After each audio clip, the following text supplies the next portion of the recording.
অষ্টম অধ্যায় ভূগোল সংকটের কারণে part 2 short question all questions mark will be only one guys তোমাদের একটা ভালো মতো কথা বলে দিচ্ছি পার্ট 1 বা পার্ট 2 এই ভিডিওর যদি কোনো কোশ্চেন আমাদের বলতে সমস্যা হয় বা বুঝতে সমস্যা হয় আমাকে অবশ্যই বলো।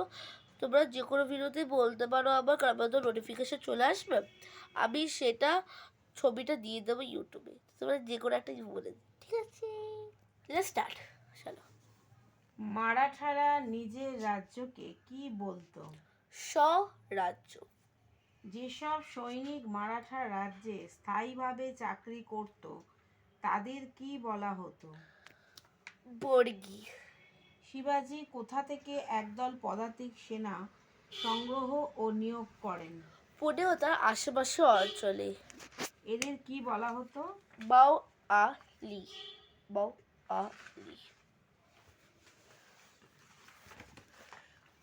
শিবাজির মৃত্যুর কত বছর পর পেশোয়াদের হাতে শাসন ক্ষমতা চলে আসে?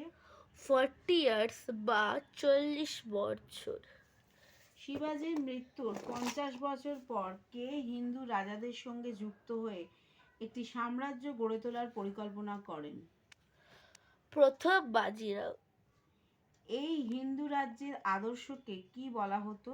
হিন্দু শাহী। চতুর্থ গুরু রামদাসের ছেলের নাম কি? গুরু অর্জুন। কে একসাথে দুটি তলোয়ার নিতেন? গুরু হরগোবিন্দ। নবম ও দশম শিখ গুরুর নাম কি? নবম শিখ গুরুর নাম হলো গুরু তেগ বাহাদুর এবং দশম গুরু নাম গুরু গোবিন্দ সিংহ। জাটরা প্রধানত কি ছিল? কৃষক। কোথায় একদল সৎনামী গোষ্ঠীর মানুষ মুঘলদের বিরুদ্ধে বিদ্রোহ ঘোষণা করেন?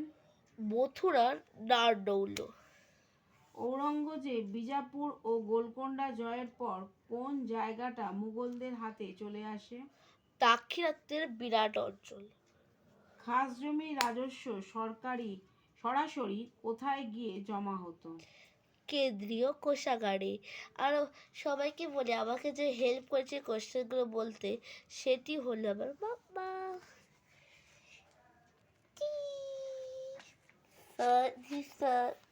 গাইস এভরিওয়ান, এটাই আজকে সমস্ত, তোমাদের যে কথাটা বললাম মনে করে রেখো আর বলো।